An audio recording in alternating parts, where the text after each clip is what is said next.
Testing. Oh, I was muted. Okay. All right. Trying to get Captain Cummings in here. Sorry for the lateness again.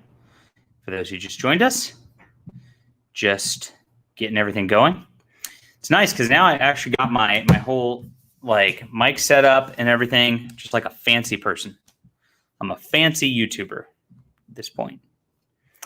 We'll see. All right.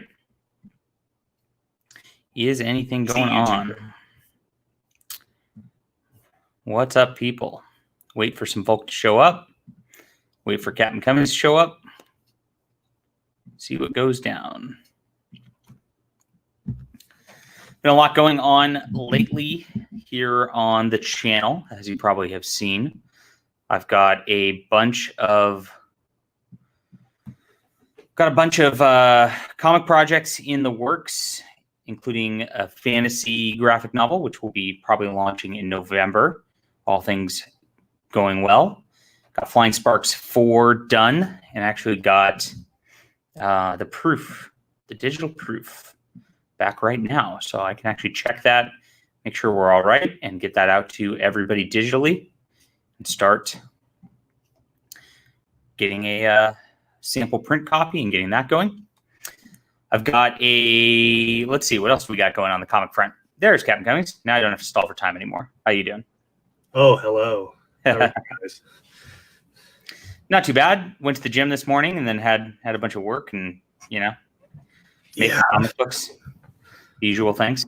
It's a good gym day. Actually, I go to the gym every day, so I don't really. Yeah. If you go to the gym, you don't spend your money on crap because you're too tired and you're just, It's a good way to go. I have a problem when I go to the gym, though, is that I get really hungry and tired around like 4 o'clock. So I then start looking for snacks in my house because I got kids. I got a bunch of find some low calorie snacks that you like, that you can eat as much as you want of. Yeah. But you're not guilty. I got these yogurt bars. They're 100 calories, but 5 grams of protein. That's pretty good. You get your ice cream fix right there. You're good. Yeah, that doesn't sound as appealing, though. Not gonna lie. Oh, they're way better than they sound. Are they? They're way better than they're fantastic. I'm like, I could eat a whole box of them, and if you do, it's like, well, you wasted 400 calories. Who cares? That's like a meal. But you ate 4 ice cream bars. Drake says he just finished Colony launch. I appreciate that.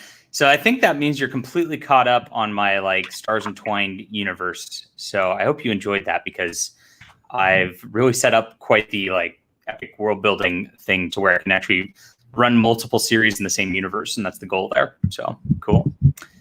Awesome. Okay. So we'll get to Rachel Rising now because these tend to take a long time, these streams, unfortunately. Well, everybody open your holy book up to the page here.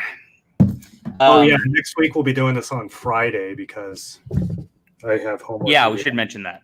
Yeah, Kevin Cummings has homework, so we're going to move the stream to Friday next week instead of Wednesday. So remember that. And we only have 5 or 6 issues to read on that Friday. Yeah, I'm gonna email Terry Moore and ask if I can get him to come on the show too. So I don't know that he'll actually do that, but I'm gonna ask because you lose nothing by asking. I mean, it's not the guy works. He seems like somebody that's always working. He works his tail off, so that's why I like him. Cool. So our issue right now, we're starting on page 489 of the Omnibus, where this is volume 5 in the trade paperbacks, or issue number 25 of the actual series, if you're reading along that way. And we get a quote: Sri Guru Granth Sahib. Oh, mortal, the Grim Reaper has harvested your field. Are you Googling this reference for us? Sounds like some Eastern stuff.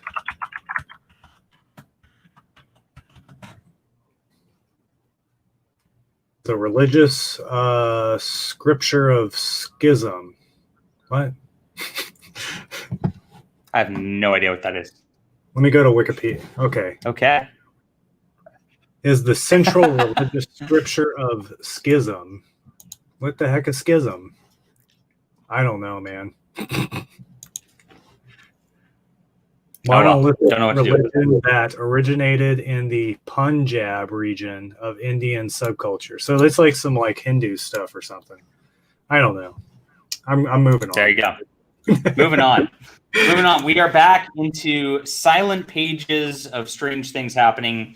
The rats are all getting flushed out of the sewage system. If you remember last week, there was a magic spell cast, and all these rats got into the sewage system and water system of everything. So the town's kind of flushing that out. Before we really get started in this issue, though, yeah, it seems like this section of the story, like almost to the end of it, like you wouldn't lose anything if it wasn't there, but like it helped a lot of flavor though. Kind of breathe some. Yeah, because we kind of had an epic conclusion at the end of the last one because we had a big fight with Lilith and the witches, and then Zoe, slaughtered Lilith, and that kind of just like was the end in a lot of ways because we were set up with this whole Lilith thing for the entire time, and you're right. Now it's kind of resetting everything. Everybody's kind of getting back into the situation. Jet and Rachel are just kind of hanging out, and they kind of just talk a little smack about Zoe, who's sitting outside and burning rat alive very creepily, and yet in a cartoony manner. So it's definitely that horror / comedy that Terry Moore likes to put into these things. And Johnny comes over. Johnny's back into just trying to get into life. Has a cast on. Rachel's at this point gives Johnny the suicide note because Carol attempted to kill everybody, and Johnny's like, "That's not Carol's handwriting." Dun dun dun. And so we're kind of starting a new storyline as of that point because there's a new mystery of that's not Carol's handwriting. And for those who have read, it's not really a mystery for the audience, though. It's pretty obvious what happened here because we have that malice demon infesting everybody at every point. It's clear that happened here also. Yeah. And Rachel doesn't quite know it. And that's kind of, I guess the tension is at this point is, are we going to find out who it is? And I don't think you don't get like a very clear at this point. Like, yes, right. It was him, but like it's very obvious that's what they're alluding to. Yeah. And then Rachel's got some spell to heal wounds, and that ends the issue. So that was like it was a very like a trick sort of deal.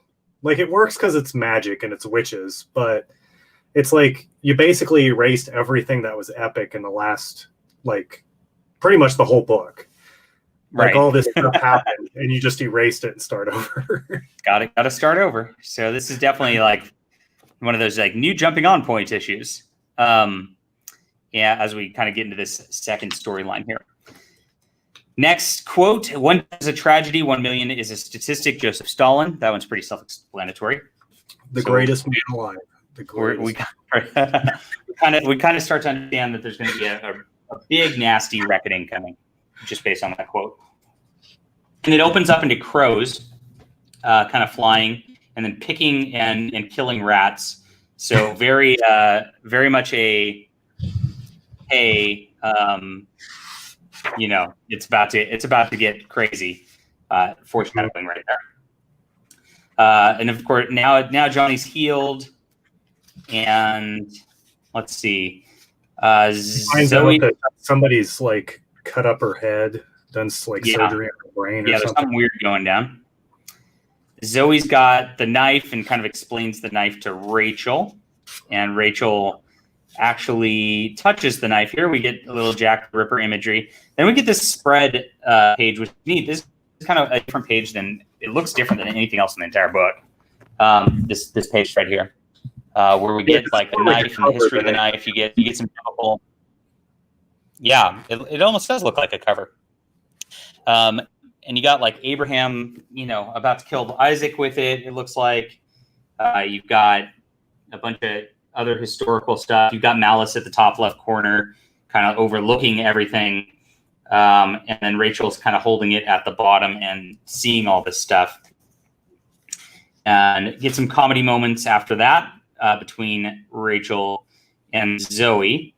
And then we get back to like there was a killing that Zoe killed the priest in the street, and there was a woman there, and Malice jumped into that woman, and now that woman is getting interviewed by the detective who's been in and out of this story.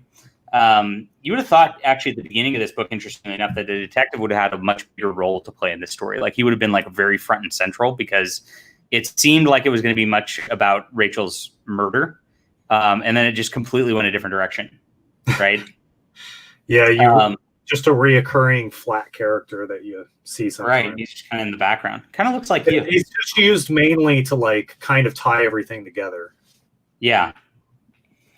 So she goes home and she kills her husband in a nasty manner. So every issue still so far just continues that trend of like something kind of gruesome happens every issue, right? Yeah. Yeah. And then we get into our next quote. The world is a dangerous place to live, not because of the people who are evil, but because of the people who don't do anything about it. Albert Einstein. Next quote.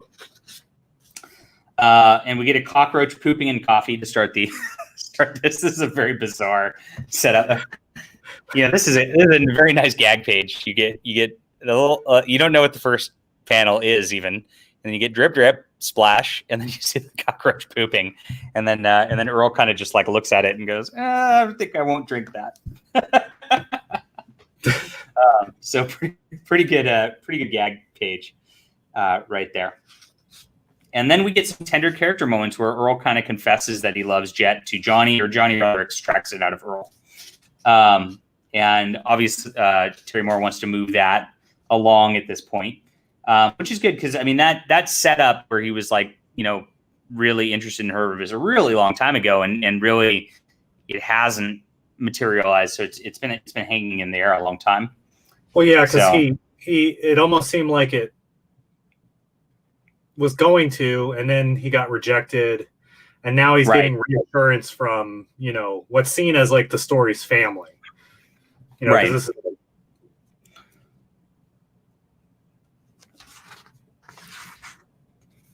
and then we get some more slice of life scenes as they order fast food. Yeah, this was like very slow issue here. The pacing just went because it was really ramped up hard. And I wonder, because I actually listened to some interviews with Terry Moore in the middle of this and after this. And I know he was really, because he's like not typically a horror guy if you read most of his stories. Yeah. And from what he was saying, like the darkness of everything and the oppressiveness of just like writing a horror story, even though this is a very not oppressive horror story just because of the cartoony, comedy moments in it. Mm-hmm. He said it was kind of getting to him and like it was just like dragging him down.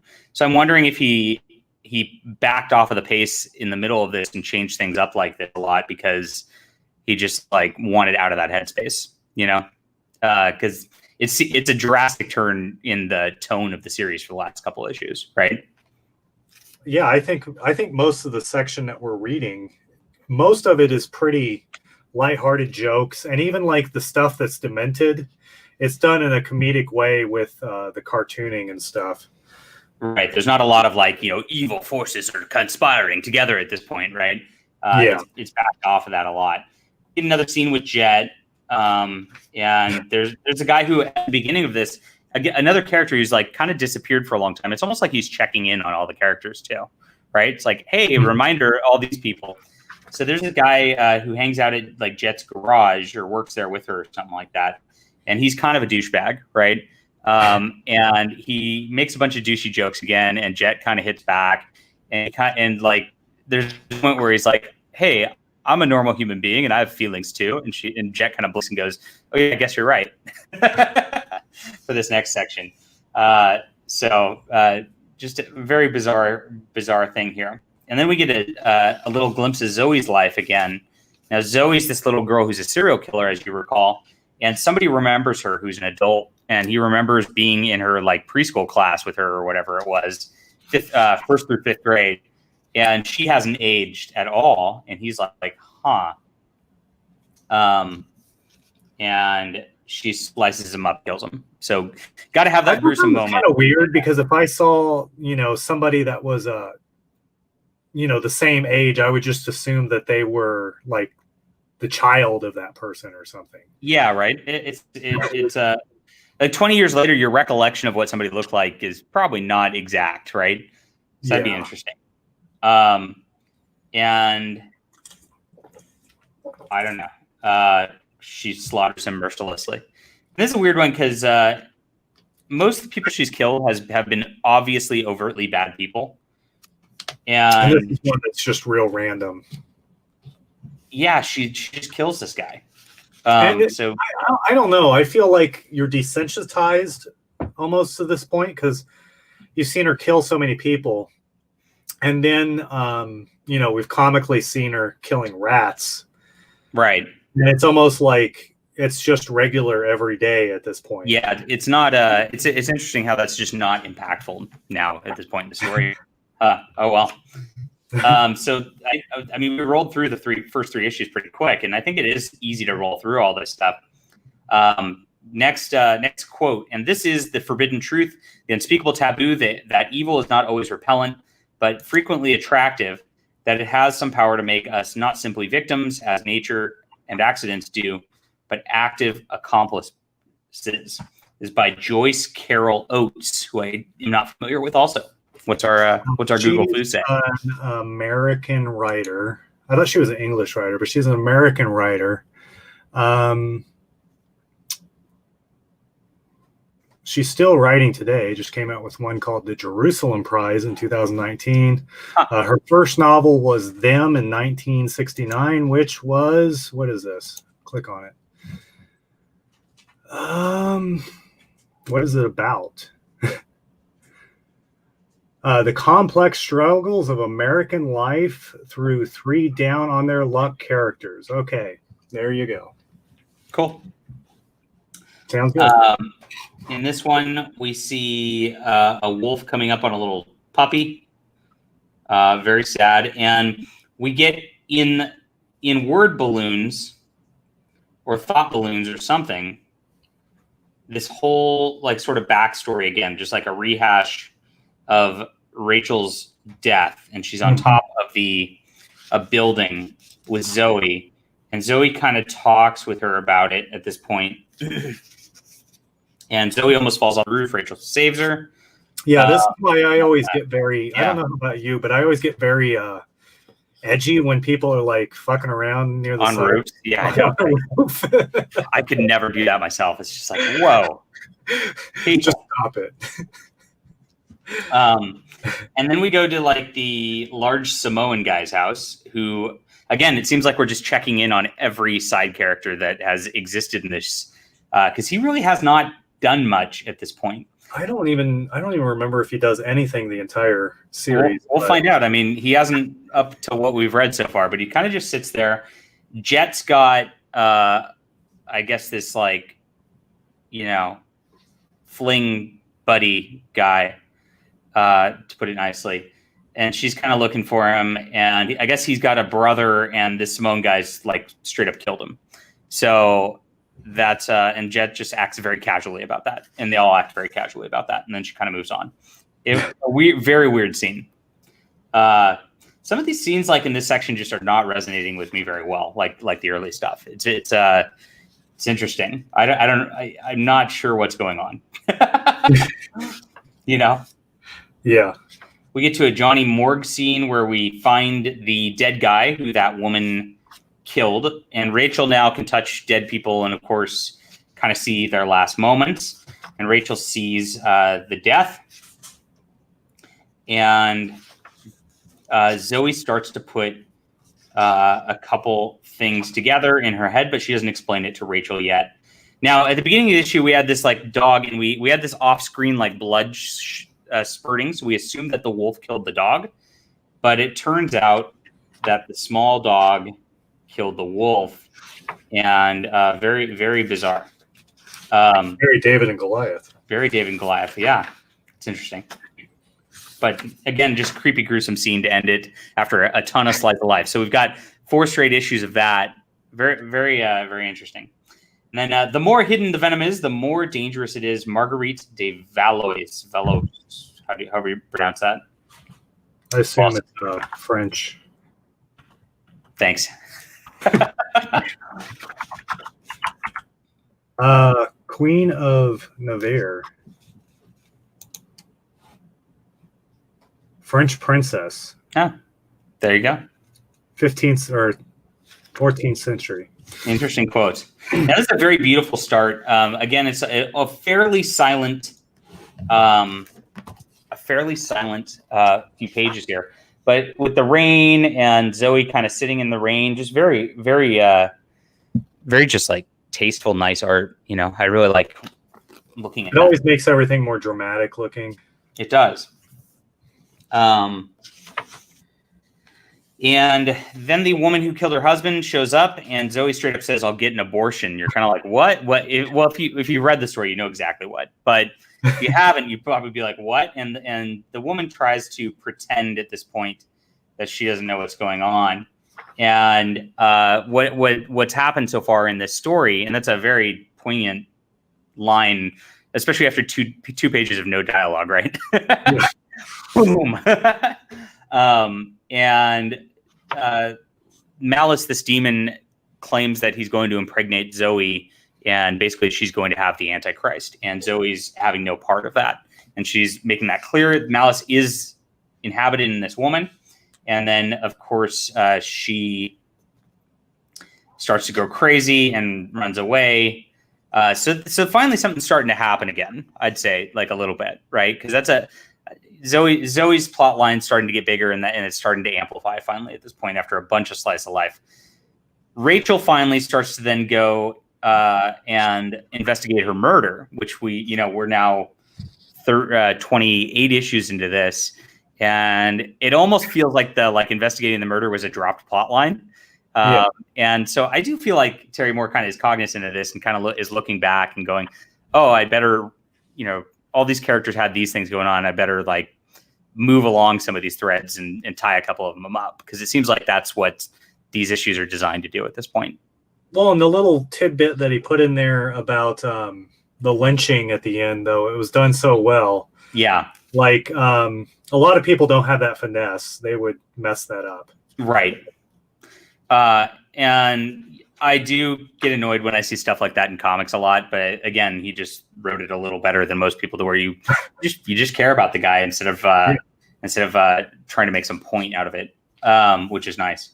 So Rachel then tries to reenact her own death in a interesting scene where it's pretty quiet, lots of nice drawings of Rachel, and then she strangles herself. Yeah, this was weird. I didn't like any of this stuff. Very funky, kind of nasty, but that's okay. I mean, it is a horror book, so we're getting back to that. And then we switch back to the Zoe and the gal, and then Zoe takes care of business there, and she goes back to Rachel, and Rachel's dead on the floor. So Rachel's dead again. So we'll see what happens this time. Every time Rachel's died, she's kind of gone and gotten some extra memories from her past lives at this point, which gets more complex here. And this is where we are starting to get past this lull in the story now, where things start to pick up. And that was really the inciting incident of it, right? Yeah. So everything ends with flowers. Helene, I don't even know how to pronounce his last name. I don't know. She's a French feminist, Jewish writer, playwright, yada, yada. All right. There you go. Okay, so Zoe tries to wake up Rachel at this point. Jet's in some dude's truck trying to get some. And Zoe's like, "You've got to get over here now." And now, again, more inciting incident of we're going to get back to the main storyline now. We've had enough slice of life. Beautiful forest scenery on this this 2-page setup here, and actually there's it's not just 2 pages, lots of no dialogue. A bear shows up and starts stabbing at Lilith's body, and Lilith just kind of sits there. And then we switch to a guy, and this bear's there, and I guess the bear. Oh, that wasn't Lilith's body. That was the woman's body who killed her husband. Sorry. Yeah. And obviously she died, and then Malice got into the bear. The bear goes to this guy who's got a gun. The guy shoots the bear, and then Malice goes into the guy. So this is pretty cool. This is really cool demon transference sequence here. Like, right, I really enjoyed this aspects of things. And you get that feel that's just picking up again. And he walks in on his wife cheating on him, and then he stabs to death a dude pretty gruesomely, and then casually tells her to go pick up some steaks and make dinner. So he's got to add that like weird comedy element for everything like super gruesome. He's like got to add that light touch, which I like. I think that this though it made like a plot loophole maybe because there's a big implication that Carol poisoned everybody through malice or whatever. Right. But at what point was he with her? That's where, and it seems like the person has to die for him to leave. So I'm kind of confused. I don't know if that's Carol died. I don't know if that's true or what. But Carol did die, right? Yeah, but wasn't he in the priest at that point? Was he in the priest at that point? Or was the priest dead at that point? And if the priest was dead, I'd have to. Then he would have been inside that woman that killed her. Yeah. That's where I'm like confused about the plot. That's the only thing that I'm confused about. Was it Malice or was it Malice or was it another being? I mean, it could be a totally different demon that we never met, but right. I don't know. Interesting. Or it could, I don't know. Well, because both letters are exactly the same. You find that out in the story. Right. So that's where it's the implication that it was him, but when was he ever in Carol? That's the only thing you never really like find out. Yeah, and it doesn't get elaborated on. Because during the story, it seemed like he should have been in the priest at that point, but yeah, you might be right. Now that whenever he wanted to at a whim, that's the only thing I don't have a. Yeah, because you're right. I didn't see him jump from body to body at any time where somebody didn't die, right? Mm-hmm. I don't know. That's the only thing I was weirded out about. I was like, and then it's like, whatever. Let's just. You get a no prize, I guess.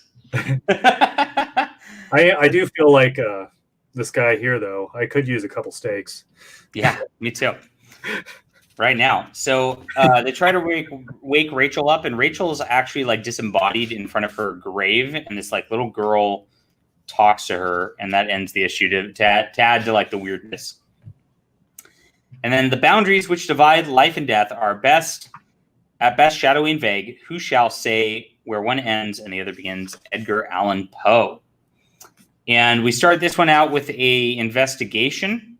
This one's pretty topical, though. Did you know Edgar Allan Poe was murdered because of voter fraud? No. They used to, it's thought to be voter fraud. So he died on election day. Okay. In the streets. And what they used to do is find drunk people and have them go vote. Oh, interesting. Shit out of them. Wow. Well, that's nice.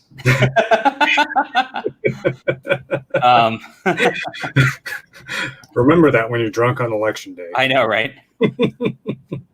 So there's a dead body, and this starts kind of a new plot thread about this dead body.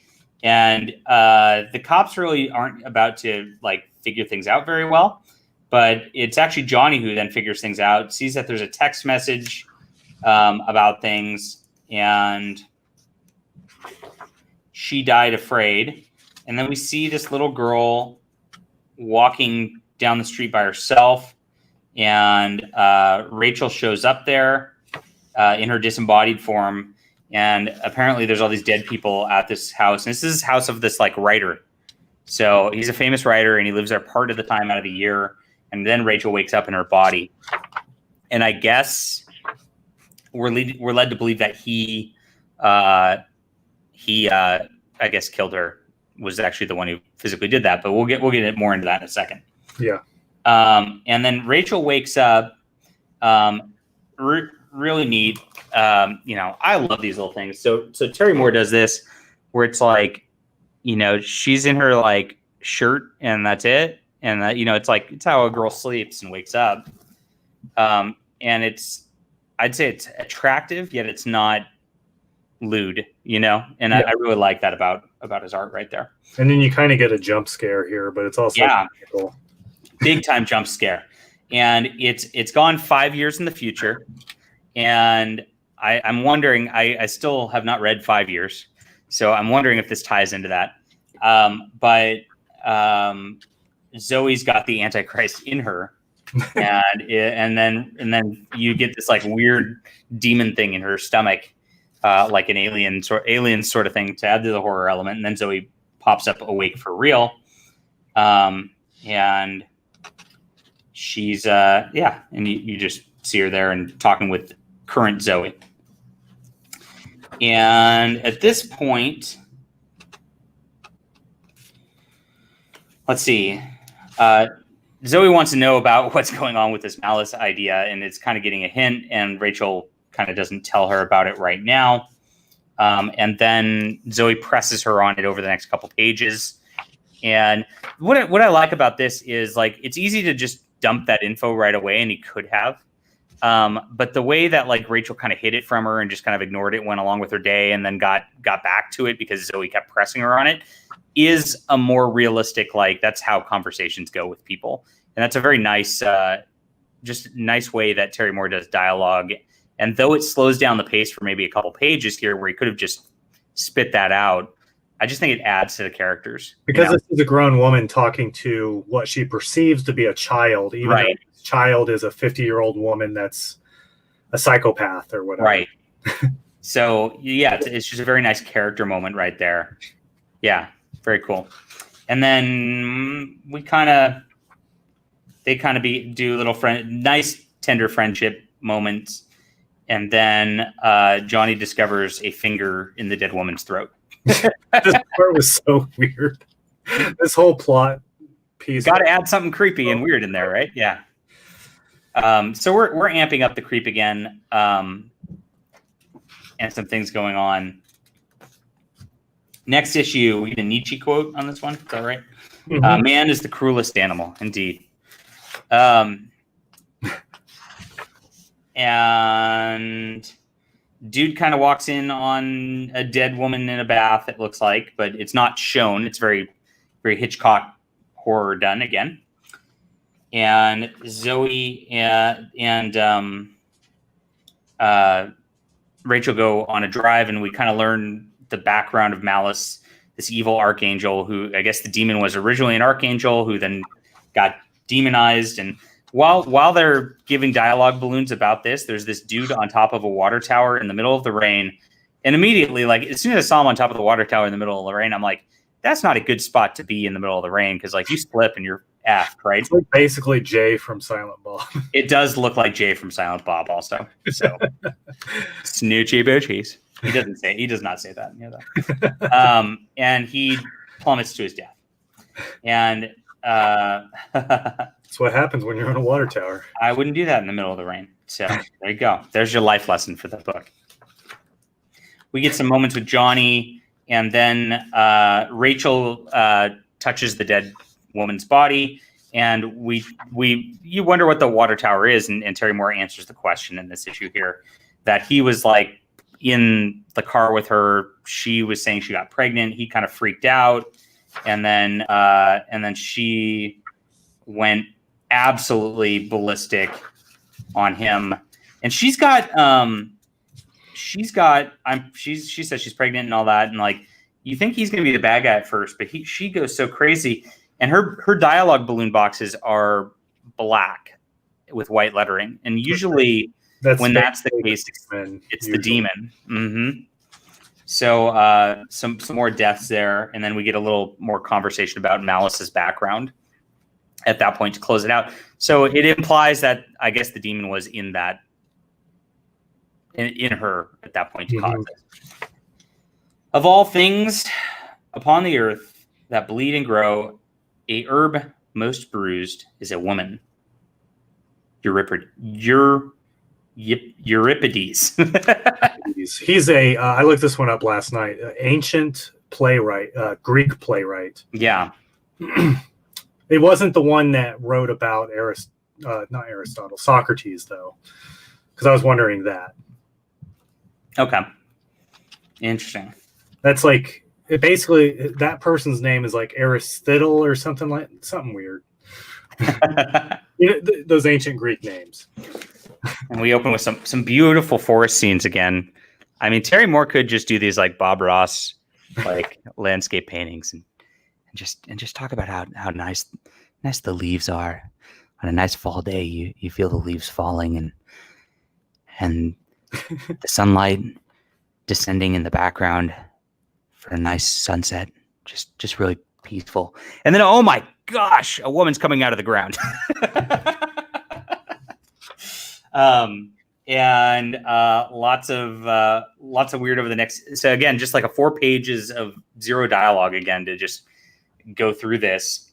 The dialogue at number 655 for the "You women hold a grudge, let it go." It's like that's what your whole story arc is. I know it's really funny. So Lilith comes back out of the ground, and she's obviously been communing with the dead women witches in that ground there, and she's like, "I'm over it." And Lilith reaches into a tree where there's like some noose rope thing, and there's a snake in there, and it tries to bite Lilith. And Lilith, it's like tiny, so it bites her finger, and she just withers it and kills it. And she goes, "Works both ways, fool. Welcome to the big league." She pulls out this rope, and there's this like handbag in there, and then she turns herself into an old woman, gets picked up on the side of a road by some dude, and she stops at some dude's farm, and this switches back to her like new body, and she didn't have brown hair last time. She had blonde hair before, so now she's switched the way she is. She gets back to her new body and looks like a pretty young girl again at this point, and she very comedically talks to this farmer guy and gets herself invited in, and then she casts some spell on him to where she brainwashes him and makes him stand outside and whatever, and kind of does her thing. So, and she starts drinking, and she then talks to God. "How can you treat me like this, then expect me to save it all for you?" Which is, again, just like a very different path than Lilith was on prior. The character's very much changed a lot.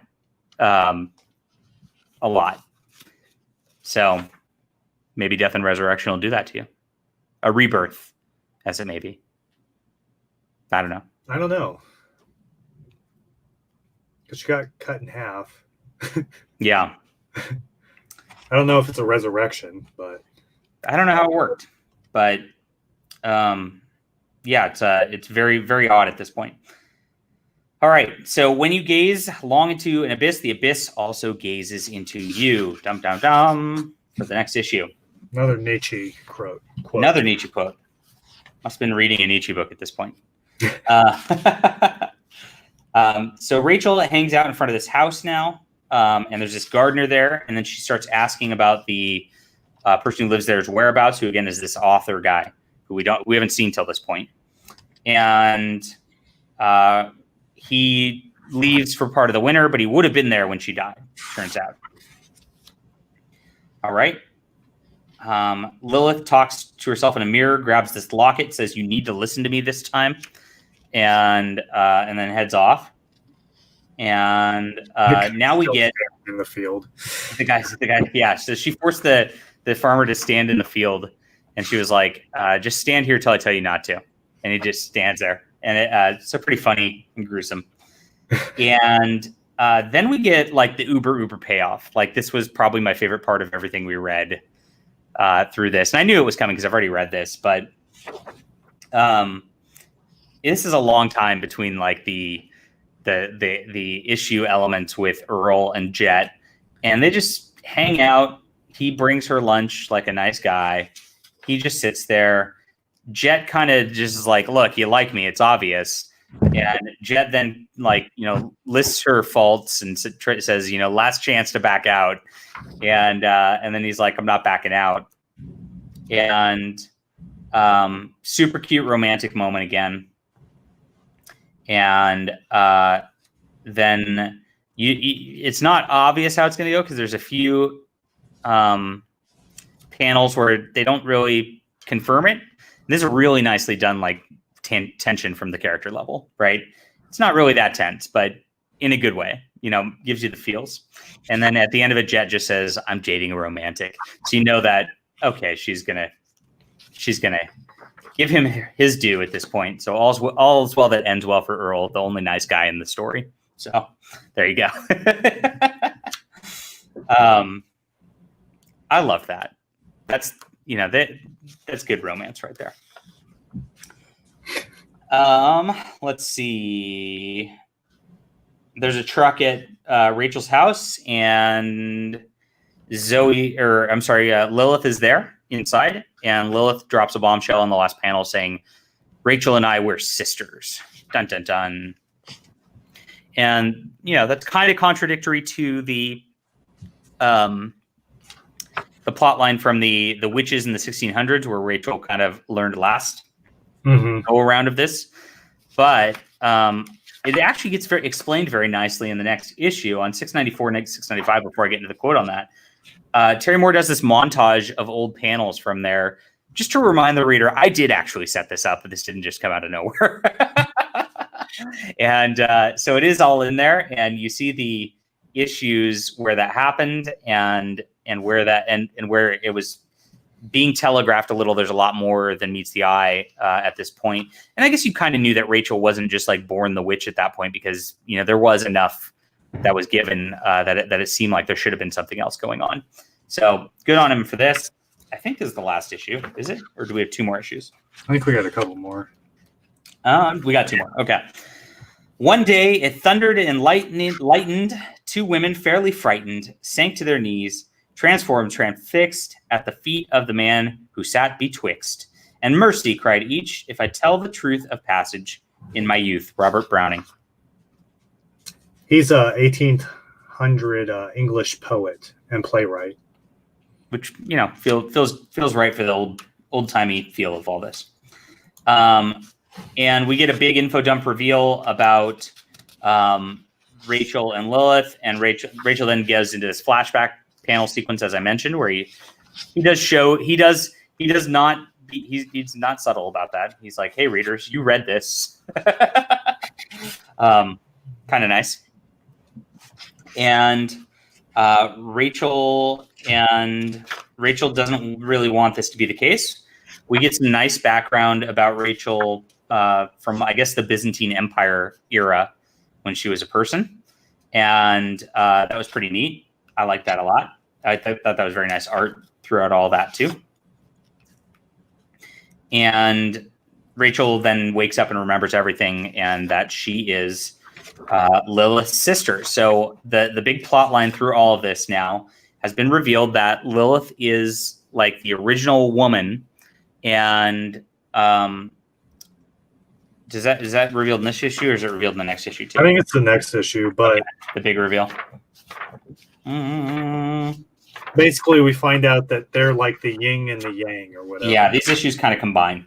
And you get at the end of this issue, you get like a morbid, like comedic gag where the guy falls over in the field. Terry Moore's kind of like, there's been a lot of timing. Let's have something nasty and weird happen. So, okay. So basically, Malice was this fallen angel, is what it is. Lilith was in the garden or whatever, and was the first woman. And I guess Lilith banged Malice, is what happened, and that was bad because God didn't want that. and Malice then got cast out, became a demon, and Lilith got became like the harpy who never dies and cast out for eternity, basically. And then God was like, okay, let's start over with Adam and Eve. Now, there is for people who are watching, there is like a Lilith mythology about this, about this like succubus woman who existed back then also. And this is very much a different twist on it. And yeah, from what I read on Wikipedia before, like this is pretty close to what the Wikipedia story that I read on Wikipedia is. But I don't remember if the sister was in there. I think that's the new. I think that's the part. That's I think Terry Moore added that. So that's the change to the mythology. Very cool. And that makes this honestly story that much more interesting. Now you're like, oh, this is not just like some silly witch story from like 300 years ago. This really has depth to it, and it's cool. And so nice little twist on mythology that a lot of people might not be aware of. And then we kind of get like this, like, Rachel's kind of like, wait a minute, what's going on? Because Zoe goes, I told you she'd get it this time. And Rachel's like, what do you mean this time? And then we get into the last issue of this trade. Being against evil doesn't make you good, Ernest Hemingway. Nice quote. I like that. That's actually very true.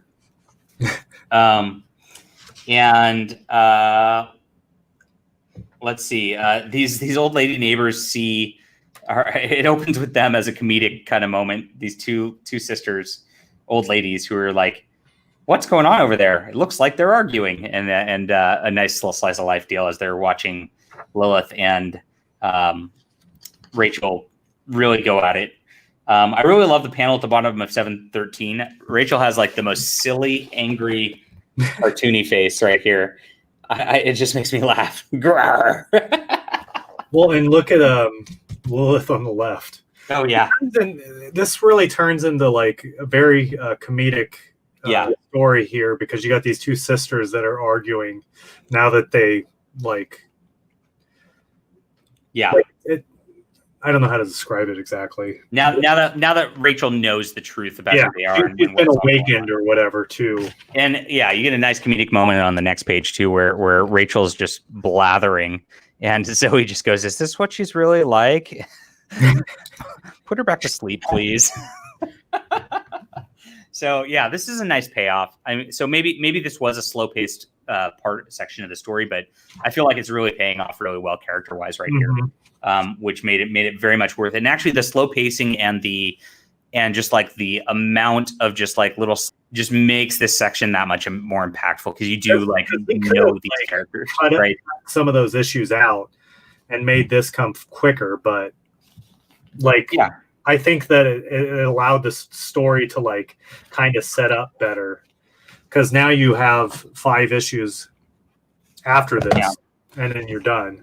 You get these little weird panels in this issue also, where it's like there's full black around this page, and it really goes over the story of like what happened in the Garden of Eden back then, in between little vignettes within this issue. And there's like 3 or 4 of them, which makes this issue a little bit longer than 20 it does.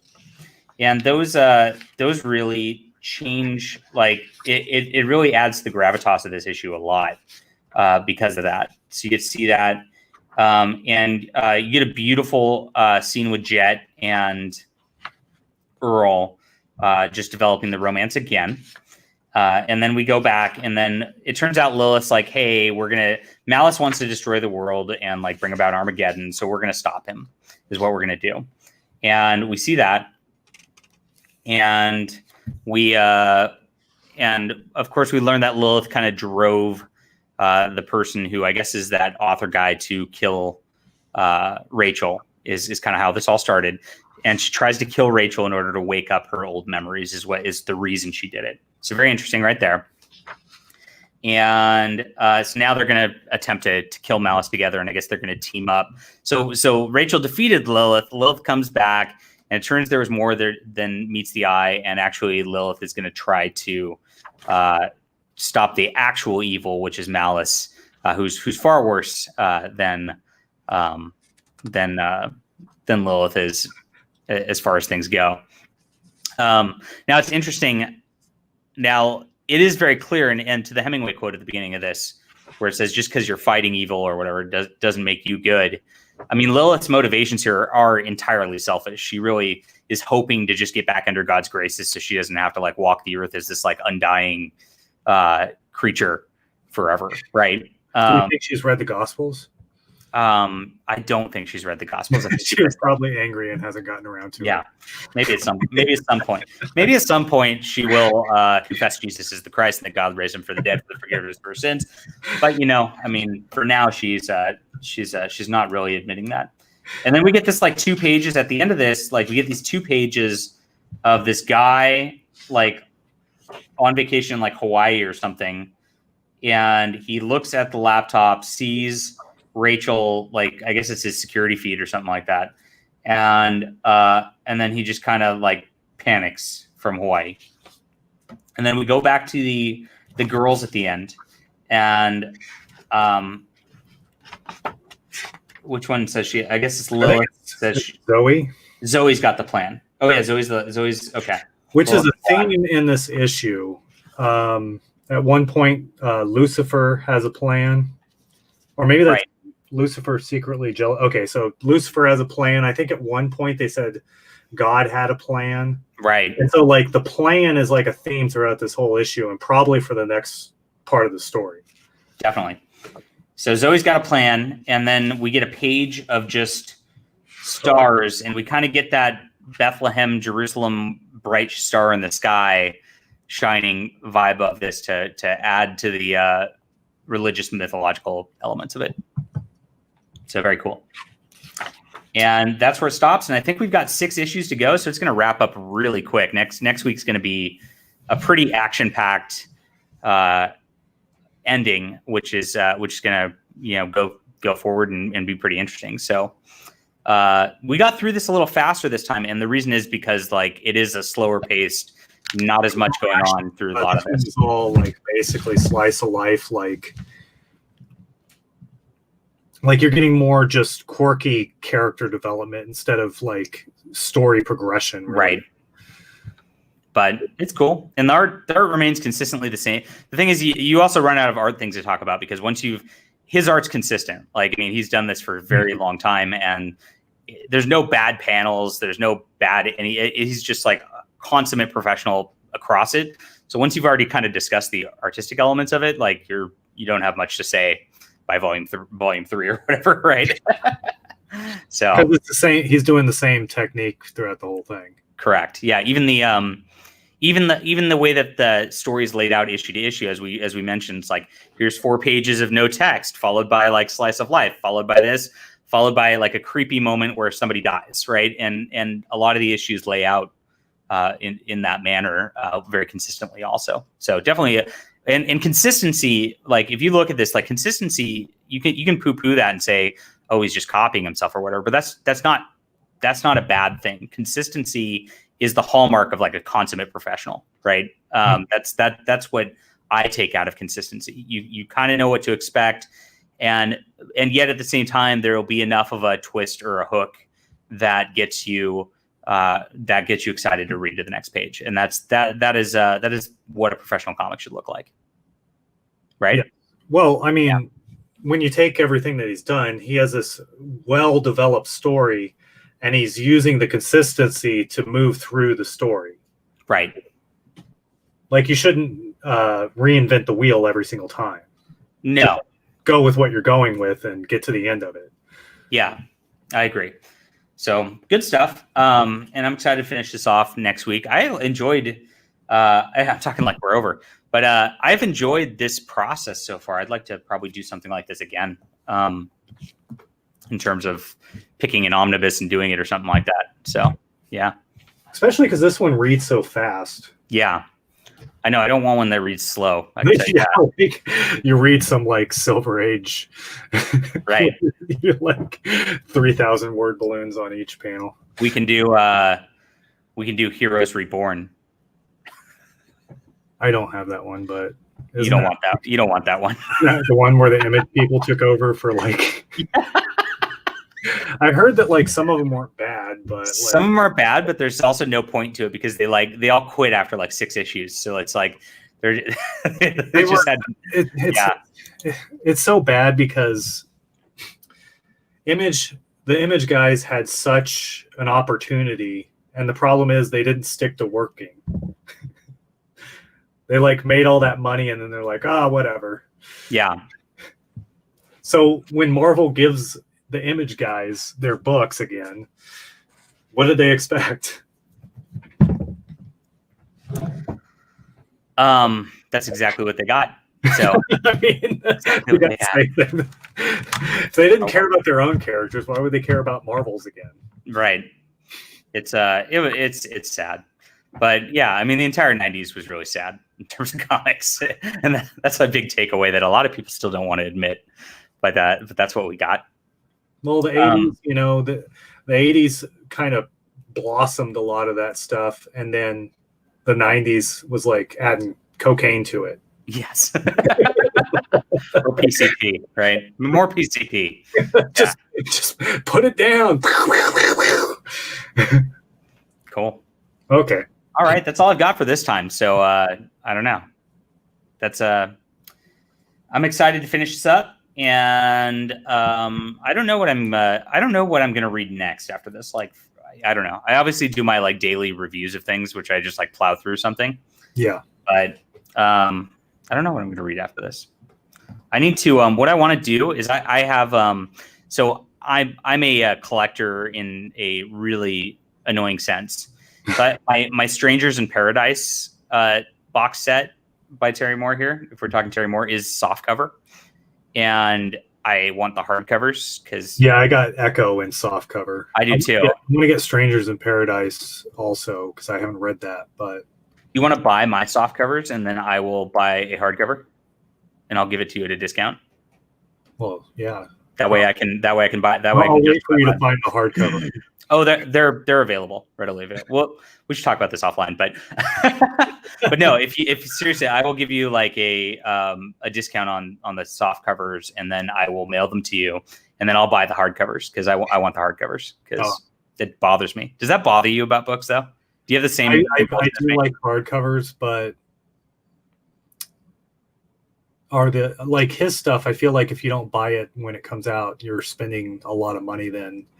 Well, Strangers in Paradise is very long. It's two books. Two omnibuses long, right? And like so so the hardcovers you can get on in stock trades for 130, right? And that's the discounted price, right? Oh, that's the hardcovers? Yeah. So the soft 130. Yeah, discounted. Oh, okay. Let's go to instocktrades.com and take a look at this. I can't believe they have them. He did a reprint. So oh, okay. Just last year, so they're still in stock. Strangers in Paradise. Since it's not like it's not some huge Marvel event. They didn't sell it. It's not Wolverine on the book. Yeah. So it's 134 for the hardcovers. And does that say signed? Yeah. Yep, it does. And it looks like actually the soft covers might be out of print now. Let's see. Abstract. Maybe the soft covers are out of print. Oh, that's not it. This is it. Oh, here's the soft covers. These are the soft covers. Those are nice. So he's selling the soft covers for $109.99. So and the hardcover is $170. Right. It's right beside the soft cover one. I didn't see the soft cover on here though. It's probably out of print. Yeah, or out of in stock trades at least. Yeah. So, yeah. I've noticed that in stock trades they sell. It's like they go very conservative on their ordering. Yeah, definitely. Which you would have to in that business, right? So, I mean, you're getting half off. I mean, well, for these actually, they're not that much. They're 25% off. Oh, 25. Okay, so they're not giving that great of a deal on that. Not that great of a deal, but 30% off on these. 30% off. Yeah, 30 or 25% off. It looks like the only thing I don't have of his is Sip Kids, which is his like Peanuts version of I'm not. Paradise. I mean, I liked Peanuts when I was a kid, but Yeah, I don't think I could just sit down and. I might have to do it for completion's sake. So. Bothers me to not be complete. So, Are you going to get Marvel work too? Then is X-Men stuff? He did X-Men. I think so. No, Google that. Barry Moore. What's his bibliography? Okay. Cartoonist. Okay. So he did Gen 13 bootleg 14 and 15.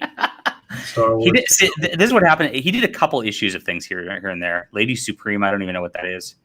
That's an Image title, I think. Buffy one shot, that makes sense. Birds of Prey 3 issues, that also makes sense. Batgirl Joker also makes sense. Ultimate Marvel Team Up number 14, that's a really random one. I wouldn't expect, it's like, why did that happen? Darkness Vampirella, Treehouse of Horror. This was really good. Have you read? Oh, there it is. Runaways. Yeah.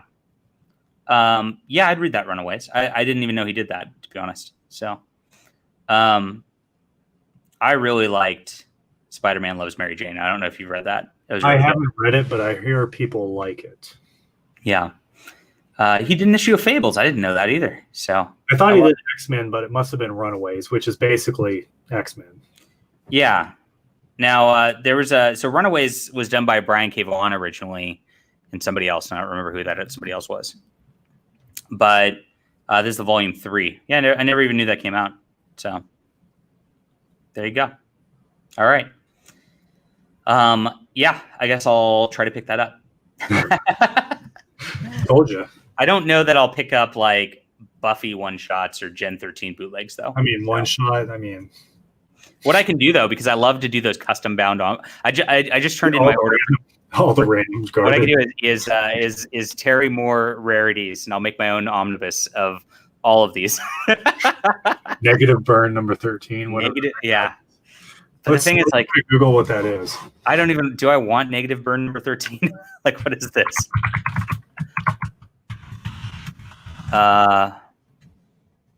What is? So it's Image. Negative Burn. This one says it's a Caliber book. Caliber Press, Image Comics, Desperado Publishing. Oh, okay. It's a the best of Negative Burn Year 1 anthology book. So it has everyone from Brian Bolin and Alan Moore. Oh, geez. So it's all over the map. Harris and Phil Hester, Paul Pope. So it's, I mean, it could be pretty good. Buying a book for basically one page or something. Published by Image title. Okay. Typical issue might have a number of standalone stories, a new chapter of longer serialized piece, recurring features, sketchbook features, rough drawings, never seen artwork, artists. Okay.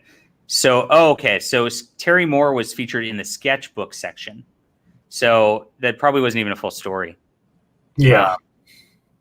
Yeah. I could do it. One page, probably. I don't know. I'm probably not going to make a custom omnibus of this stuff. So. Lady Supreme.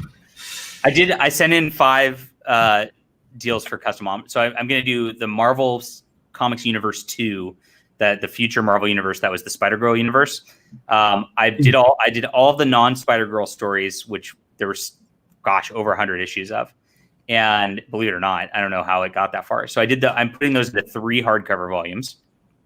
Then I'm getting 2001: A Space Odyssey by Jack Kirby hardcover bound, because that's never that'll never get reprinted. Nope. And then I'm doing Batgirl Stephanie Brown. I'm just taking the trade paperbacks and getting those hardcover bound, because the DC will never do a hardcover nice omnibus version of those either. So, yeah. There you go. There you go. I'm excited. I'll once I get them back, I'll show them off and see if they're any good. The best ones, if you could find, great copies of all the issues, would be like ROM or the Micronauts. I know. I want to do that too, but like it's too expensive to do that. I think the Micronauts is like 100 issues or something. Yeah, so like 3 omnibuses. It's a ton. ROM's pretty bad too. It's like 85 issues or something, and I'm going to get all of those at some point for both of them, because Steve Ditko did a handful of issues for each of those.